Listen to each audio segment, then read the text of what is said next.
Nagsimula na ang kwento ng drama at pag-ibig sa Maging Akin Ka Lamang, kasama ang the new improved water-activated Pantene at Downy Isang Banlaw.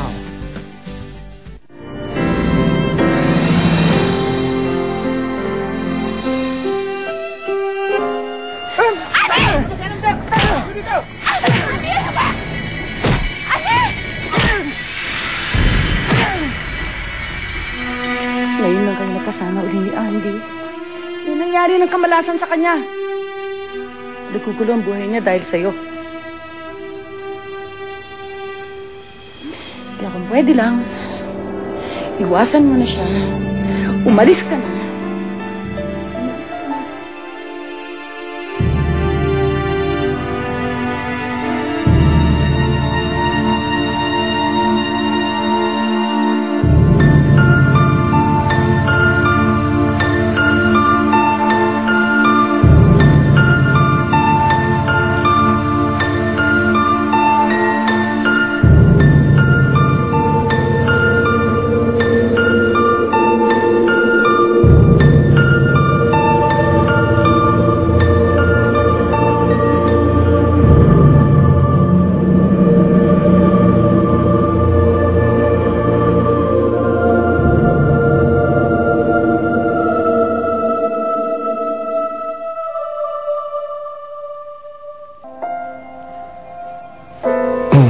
Kino pa? Medyo. Masakit pa rin.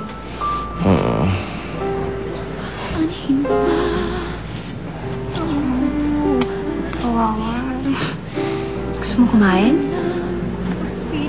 Meron dyan. Gusto daw May mga fruits akong dala. Banana, apple, grapes. Gusto daw ba cheeseburger? Naku, ang wala pa. Diyos ko, esa na lang. Ito na, pingin ko, magusto. Bili ka. Mag-drive to ka. Driver. Pwede, sige. Tawagan ko si driver later. Upang maging akin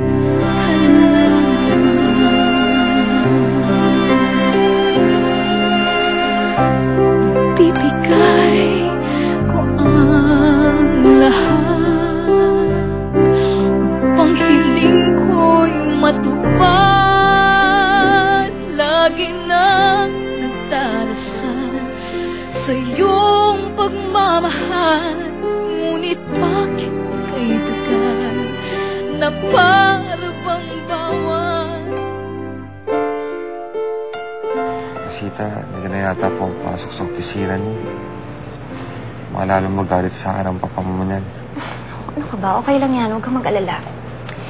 Kung nasa office din ako, hindi ako makapag-concentrate kasi lagi kita iniisip. Nag-worry ako sa'yo eh. Ay! Tsaka pala. Aida. Kaya magpagaling ka na. Dahil nakakahiya naman kayo ni Susita, di ba? Naku, okay lang. Masaya naman ako sa ginagawa ko eh. And besides, si Andy naman inalagaan ko, kaya okay lang. Kaya ikaw, dapat wala kang isipin. Gusto kitang alagaan. Namiss ko itong gawin sa'yo eh. Salamat, Rosita. Nakakaya nga sa'yo kasi kayo nagpapasalo sa akin mag-ina tapos ikaw pa nag-aalaga sa akin. Baka maswerte ko naman. Mas ka pa nag-aalaga sa akin. Tingnan mo to. Ikaw talaga. Makapagsalita ka parang ibang tao ako sa'yo. Ha? Baka nakalimutan mo mag-best friends tayo. Sige na, matulog ka na muna, ha? Pahinga ka. Dito lang ako. Hindi ako alis. Kung anong kailangan mo, sabihin mo lang sa akin. Salamat ulit. Sige na.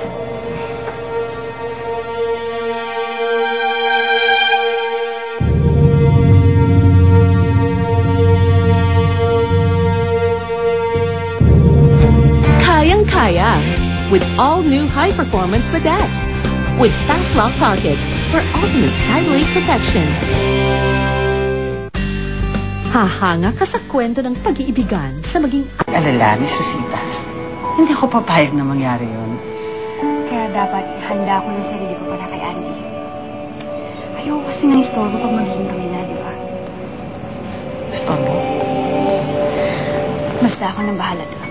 I'll make sure na maliliit pa sa magkaibigan ang relasyon namin ni Andy pagkalabas na sa hospital.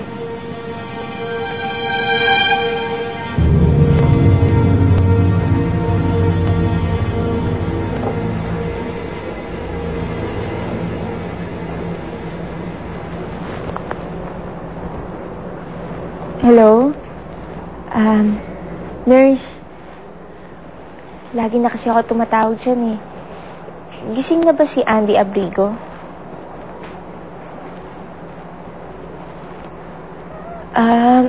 Kamusta na siya? Ganun ba? Hindi kayo nagbibigay ng impormasyon tungkol sa pasyente niyo? Sige. Salamat na lang. Kung ganyan din lang na hindi ka mapakali dito sa bahay, buti pa siguro, puntahan mo na si Auntie.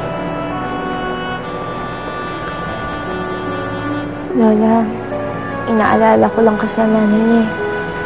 Baka paalisin lang ako doon. Hindi naman ang nanay niya ang dadalawin mo, kundi si Andy. Elsa, ngayon ka mas higit na kailangan ni Auntie. Huwag mo naman siyang talikuran. Ikaw na rin nagsabi, hindi ba, na parang gusto kanyang balikan. At alam ko, kahit hindi mo sabihin sa akin, na mahal mo pa rin siya hanggang ngayon. Pakiramdam ko kasi, Lola, lalong gugulo ang buhay namin eh. Pag pinilit namin na ilapit ang sarili namin sa isa't isa. Kung nga ho, isang beses lang kami nagkasama, pero may nangyari na sa kanya. Paano pa kaya pag nagtagal na kami? Lola, alam niyo ba, kung ayaw naman sa akin ng nanay niya. Elsa, hindi mo mararamdaman ang tamis ng pag-ibig pag hindi mo natikman ang pait. Hindi mo malalaman ang kahulugan ng sobrang kaligayahan kung hindi mo pagdadaanan ng sakit.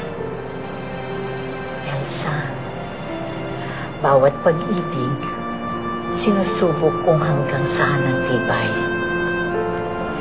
Hindi pa huli ang lahat para sa inyo ni Andy. Nawalan ka na ng ina. Huwag mong hayaang mawalan ka na naman ng isang taong magmamahal sa'yo.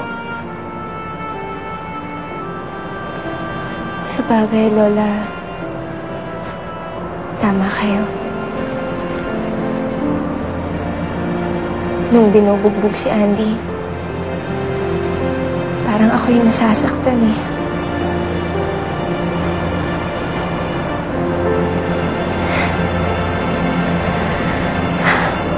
Alam niyo, La,